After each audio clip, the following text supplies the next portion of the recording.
Well, obviously, Chris, woke is not dead. We're here talking about it on TV tonight, so it's not dead at all. I think there are three ways to look at wokeness. One is the original way, which is how the African American community described it in terms of having your head on a swivel, being conscious of your surroundings because of bigotry and actually Yes. death for African Americans. There is how liberals co-opted wokeness and put everybody in the pot. And then there's how conservatives or right wingers weaponize, the term wokeism.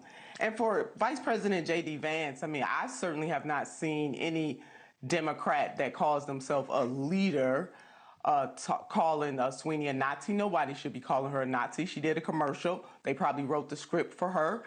And that should be that. Now, the social scientist in me has a lot to say about this, but just in terms of the commercial itself and how either side is trying to use it and weaponize it, I don't get it.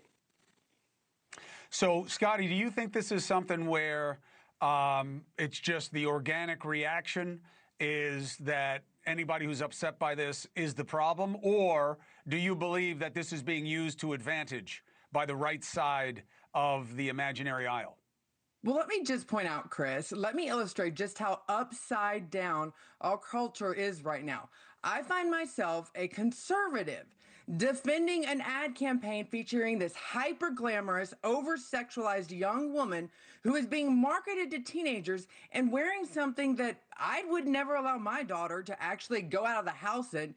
And yet, I'm going to go on here and I'm going to defend her, all in this name of supporting real biological women. What we have seen is that there's been this pendulum and this push by the progressive left that has pushed pop culture so far off the rails that defending basic reality to conservatives now feels like this is an act of rebellion being kind of covered and allowed because we have Donald Trump in the White House.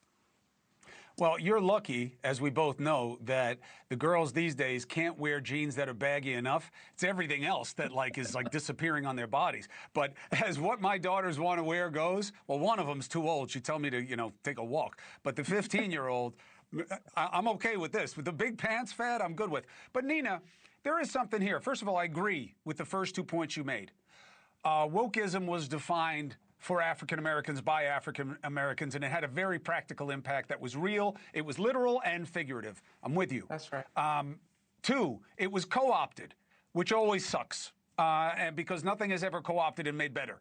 So I'm with you. But then there is the third, which is the cover of Sports Illustrated swimsuit issue becoming, pictures of women who look very different than who had ever been on there before, and trying to make things that, have always been normal, now abnormal and judging, especially when it comes to beauty, and that this was a line too far.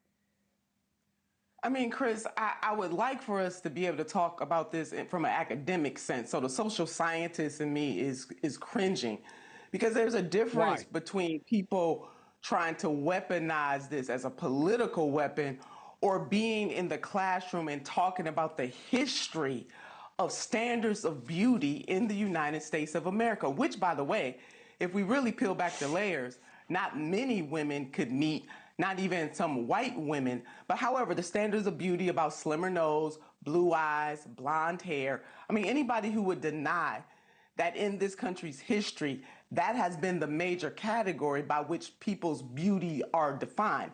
So now if you can't meet that standard of beauty, especially if you are of another ethnicity or race, which race is a social construct, but I'm going to use the term, then True. Then no such thing. By default, you're not beautiful. So I'm just saying, Chris and Scottie, that there is an academic side to this that I really don't believe that most people, whether they're arguing that wokeness is dead or trying to weaponize this maybe on the left, really care to understand.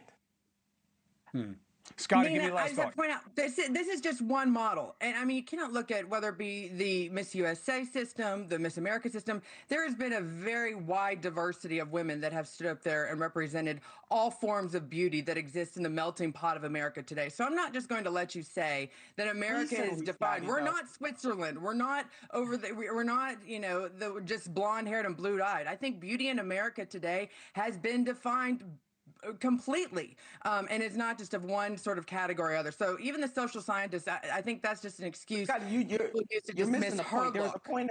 There was a point in time in this country's history where you were hard pressed to see black women or darker skinned women in ads on TV.